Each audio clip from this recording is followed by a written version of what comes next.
Well, hello there, and welcome back to the Thai Expat Daily Show. I'm your host, Kieran Mack, as always, and delighted you've been able to tune in with us yet again for today's show. Now, before we do get into the top 4 stories trending here in Thailand, don't forget to like this video, subscribe to the channel, and give us an old share on social media. If you like listening on a podcast player, there's a link down below in the description where you'll find all the available podcast players where we are on. And finally, if you get some value out of the show, if you want to support the show or simply buy me a coffee, you can simply use the link also down below in the description for buymeacoffee.com. So now that's all done and dusted, let's jump into the top 4 stories doing the rounds today. The Move Forward Party ensures protection for cannabis growers and sellers. The Move Forward Party has reaffirmed its plan to reinstate cannabis as a narcotic drug while ensuring protection for its growers and sellers. MFP Deputy Leader Sirakana Thanasakun said on Thursday that her party intends to relist cannabis as a narcotic through the Public Health Ministry's new regulation, which aims to authorize police and officials involved in narcotic suppression to effectively regulate its usage. Following the decriminalization of cannabis, the lack of a law governing its use, cultivation, export and import has hindered the work of officials, she said. Authorities could not effectively control cannabis use because there had been no law drawn up to control its use, cultivation, export and import after its decriminalization, she noted. Operators and growers who comply with rules will have their businesses protected, Ms. Sirakana said. This is for those who have obtained licenses and registrations. Once the new regulations come into effect, there will be legislation in place to protect the lawful cultivation of cannabis, she added. We confirm that those who comply with the law will not be affected. Please rest assured, said the MFP member. There will be an announcement to safeguard individuals who have registered their cannabis cultivation and the sale of cannabis-based herbal products, she said. Relisting cannabis as a narcotic is a policy of the MFP, which secured the most House seats in the May 14th general election. The relisting is also outlined in the Memorandum of Understanding that the MFT signed with its potential coalition allies. So, this was pretty much known before the general election, and most of the opposition parties were in favour of relisting it as a narcotic. Now, it's good to see that the growers, especially people who invested a large amount of money, and we're talking about farmers here, will have an outlet to be able to produce it. So, but I'm not quite sure exactly, and they're not very upfront about how and what will be sold. I will presume from previous comments that this will be produced for medicinal use only, which means all these cannabis shops that you see around the place offering joints for sale and whatnot will be coming to an end in the not so distant future. I think they even kind of know the writings on the wall, as I've seen a great many of them being up for sale. Of course, why would you buy a cannabis shop when they're going out of business in the next couple of months? But I guess there's always somebody who will part with their money pretty quickly. So moving along, and yes, it's still back. The 300 baht tourism fee remains in limbo. The new government is expected to decide the fate of the 300 baht tourism fee, which remains uncertain because of roadblocks from unclear implementation. Since the cabinet approved it in February, the collection of the 300 baht tourism fee from foreign visiting Thailand by air and 150 baht fee for visitors by land or sea, the scheme has not been published in the Royal Gazette, which means there is no impetus to start the project within a specific time frame. Tourism Authority of Thailand Governor Yuttasak Supasorn said the project depends upon the decision of the new government, as the fee collection methods have not been sorted out yet. He said there were objections from the private sector, which asked for a more flexible time frame from the Tourism and Sports Ministry earlier this year, proposed starting collection in June. The new government is expected to revise the scheme and decide whether to continue, postpone or adjust the collection methods. Mr. Yuttatak said tourism fees should be postponed until the industry has been fully recovered. He said the most appropriate period is to start from 2024. A government source who requested anonymity said civil servants did not have the authority to initiate fee collection procedures alone during a government power vacuum. There are a number of roadblocks where the new government needs to have a say, especially regarding collection methods. The proposed measures called for embedding the fee in airfares, but airlines said this is an impractical option and the ministry has been hamstrung in trying to find feasible solutions. Setting up automatic kiosks at airports were also discussed, but with the surge of daily arrivals, this process might cause inconvenience and provoke discontent among tourists if they face congestion at airports. Marisa Sukkasal, president of the Thai Hotels Association, said hoteliers mostly support postponing the project to next year when the industry is in better shape. She said the THA supports the scheme but believes it should not start within this year. We want to reiterate our message to the new government that the timeline of the project should be revised, said Ms. Marisa. The structure of the fund's management must also be clear so we can explain to tourists how this money will be spent. Regarding a memorandum of understanding signed by 8 coalition parties on Monday agreeing on relisting cannabis as a narcotic, she said hotel operators are unlikely to face any impact as most of them did not invest in the cannabis business. So again, still talking about this. This was brought up about, I think, 2 years ago. I'm looking back through my notes and trying to figure out when exactly it was. And it's about 2 years ago. And within that 2-year frame, the current and the caretaker government that we currently have, which is Prayut and company, were unable to come up and implement this. We were able to come up with any solution to take the money in. We're not able to implement the whole plan. I mean, it's a no wonder they've been voted out of government. Just the sheer incompetence of not being able to actually do it. Now, whether you agree or disagree with the actual fee, I think it's just scandalous to think a government couldn't figure out how to collect 300 baht off tourists coming into the country. I mean, many other countries do it. But it just shows you how incompetent they were. And of course, now you have this Tourism Authority of Thailand President Yuthak Sukhon saying, he thinks it shouldn't be happening till next year. Well, he was one of the main guys at the beginning pushing for it. So what, he's trying to keep his job now because the new government's coming in and trying to be like, I'm tourism friendly?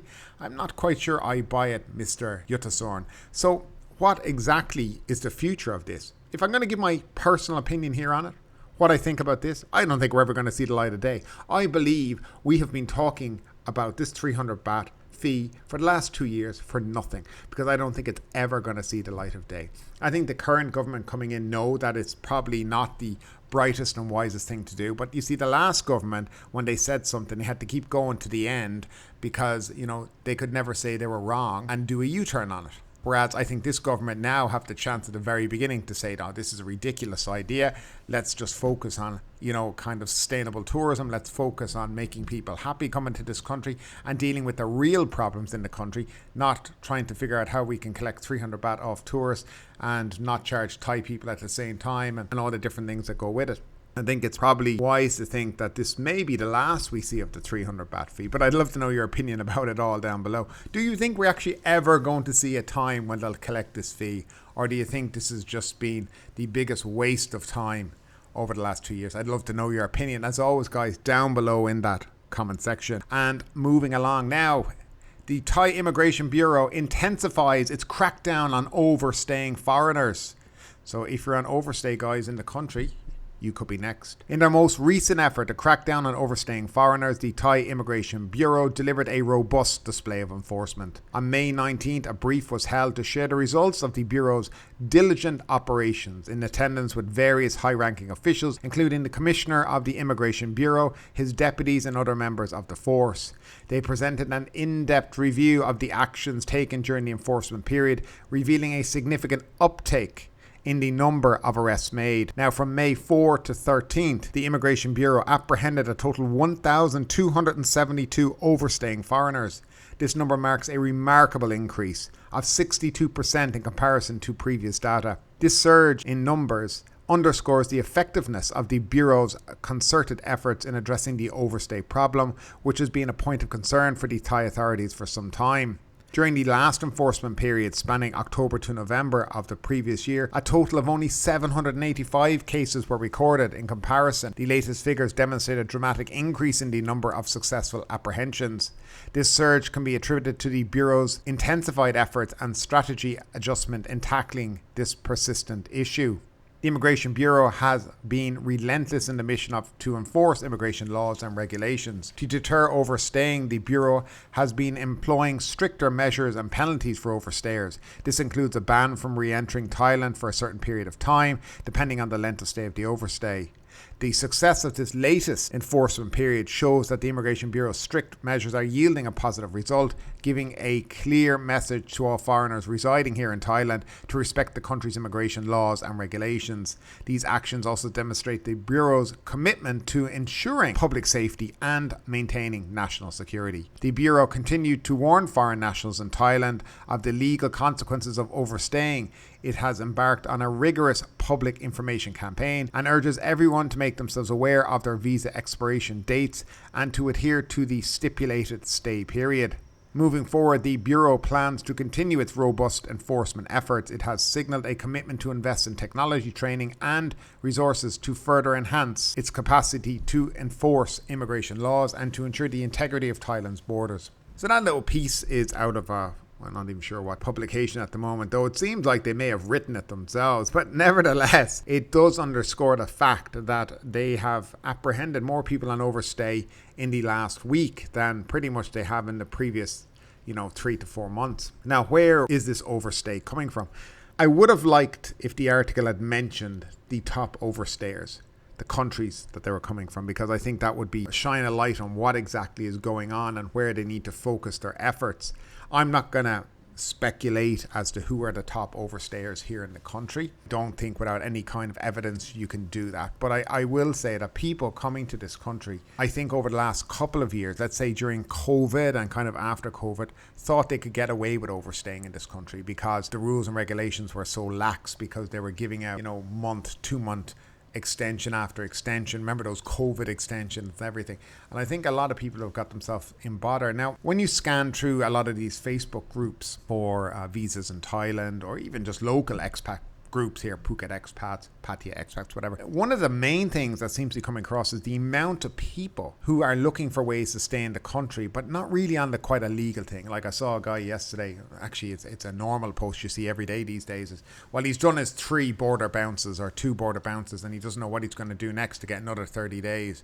And, somebody mentioned to him, well, perhaps you should figure out how to be legal in the country properly, because this continuing border bounce, as we know, before COVID, they put a stop to it. I think if anybody remembers, there was a big crackdown on border bouncing. It's when basically you just head over to the border, you stamp yourself out, you come back and you stamp yourself in, you get another 30 days. And there was a big crackdown. I think they said the max you could do in a year was 2, but then coming in by air is different, and there was no real amount that you could use. Now, the best thing for people, if you want to stay here in Thailand, is to get the correct visa to suit your needs. So if you're working here in Thailand, that would be a non-B. If you're retired, then you're non-O. If you're married, it's a non-O marriage visa, right? You would need to get that. I mean, not everybody can always stay in a country for a long period of time. You just might not fit into the category of visa that's required. So that needs to be also, in your mindset. But there seems to be a lot of people currently in Thailand who are using this 30 days to go in and out, trying to stay as long as possible. I'm not sure the exact reason. Are they actually tourists? Are you just living here illegally? Because, if you're doing that, you're technically living here illegally. You're not a tourist. So I don't really know what's going on. But it does seem to me that there's an awful lot of people who are currently in Thailand who are overstaying. And as the immigration have warned, that overstaying here in this country gets you blacklisted. And that's the biggest thing that will happen to you, is you won't be allowed back into Thailand for a certain period of time. So, if you are here illegally, if you're currently overstaying, your best bet is to get out of the country as quickly as possible. Find a way to get yourself legally back in. By the way, just for people who are on overstay, I want to make something very clear. If you go to the airport and fly out, you won't be arrested at the airport. Just to let you know, if you go to the immigration to leave and you're on overstay, you go to the airport, you go through immigration, they stamp you out. That's it. You pay the fine there and you leave. That's it. Nothing happens to you after that. You might get a bit of a ban on your thing. You may not. But if you're caught in Thailand on overstay, so you're in your car, you pull over by the police and they check your passport, you'll be arrested. You'll be detained. You'll be brought to immigration detention. You'll go through court After you go through court, you'll be deported. And if you have to, by the way, deported is they don't pay for your deportation. So you have to get the money together to pay for your own flight, and you sit in immigration detention until you have enough money to do so. And that's why, by the way, there's people languishing in immigration detention centres here in Thailand for many, many years. So these are the things that people don't think about because they think, oh, it's only 1 or 2 or 3 days. 1 or 2 or 3 days can land you in immigration detention centre. And you don't want to be there. So that's just a little bit of warning to everybody out there who may be on it. But the majority of people that I know, of course, and the majority of people that you probably know are all here legally and doing everything they should. But there seems to be an ever increasing amount who are taking risks with their own personal freedom. But that's, I guess, part and parcel of life.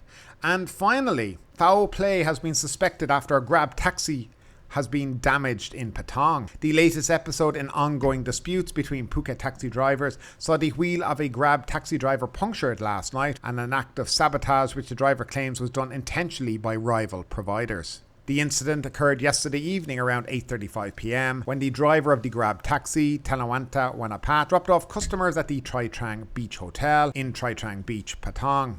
Mr. Tanawanta had collected his customers from Bangla Road in Patong around 8:20 p.m. after they had used the Grab app to reserve his services, he told police in an official complaint lodged after the incident. Outside the hotel, Mr. Tanawanta said he noticed a queue of local taxi providers parked who shouted to him to question what he was doing, to which he replied he was dropping some customers off. After the customers alighted at the hotel, Mr. Tanawanta said an unidentified man knocked on his driver's side window and asked him about the customers. He confirmed to the man that he had just dropped the passengers off and was not waiting for any more. Immediately after leaving the venue, he noticed trouble with the rear right wheel of his car, and after stopping to inspect, he realised that there were 3 sharp objects that looked like nails or tacks that had punctured the tyre. He immediately called the Patong police, who sent 2 officers to the scene and advised him to lodge an official complaint at Patong police station, which he did with a police Colonel Chanan around 10 p.m. Mr. Tanawanta also lodged an official complaint with the hotel management regarding the incident.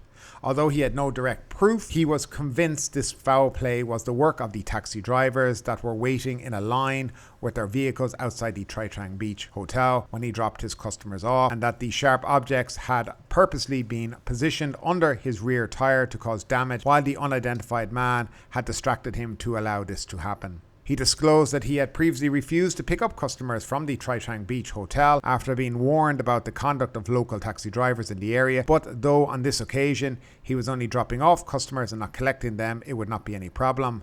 Police confirmed that Mr. Tanawanta's vehicle is correctly registered with the Grab and Hello Phuket transport application and was legally taxed, and that an investigation would continue. After taking his car to be repaired, he imparted a cautionary plea to local authorities. I would like to leave a message to the government officials because now the situation is starting to get violent. Please help fix the problem.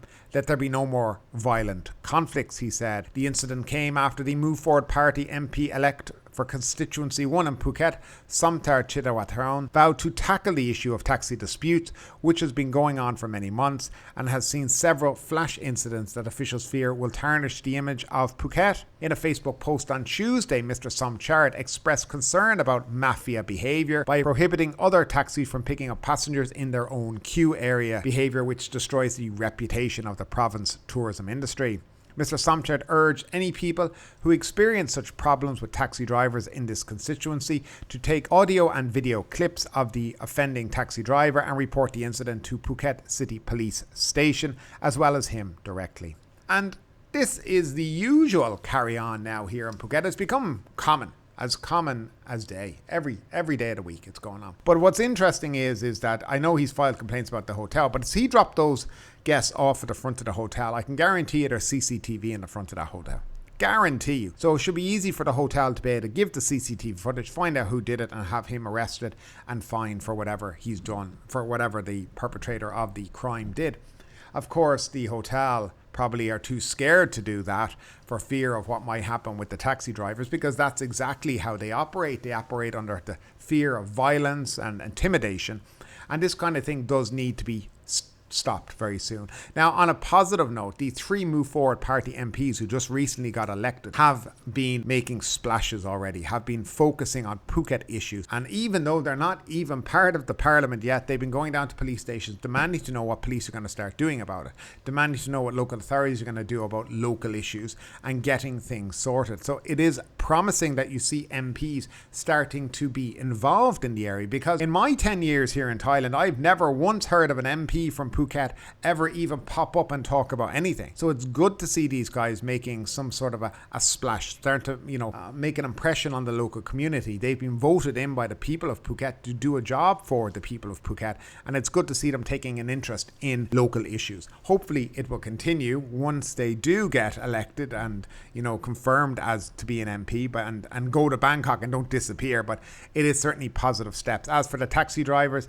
I don't know what the solution is with this whole Phuket taxi mafia thing.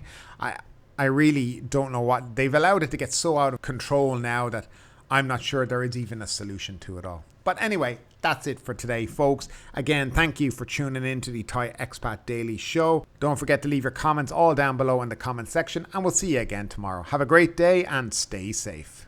But ultimately, with this story or anything else that stood out to you today, I'd love to know your thoughts in the comments down below. Because yes, this is a news show, but it's also a conversation. Now keep that conversation going. Make sure you like this video, subscribe to the channel, share the video, and do all the good stuff that does help that YouTube algorithm. But ultimately, my name is Kieran Mack. You've been listening to the Thai Expat Daily Show, and we will see you next time.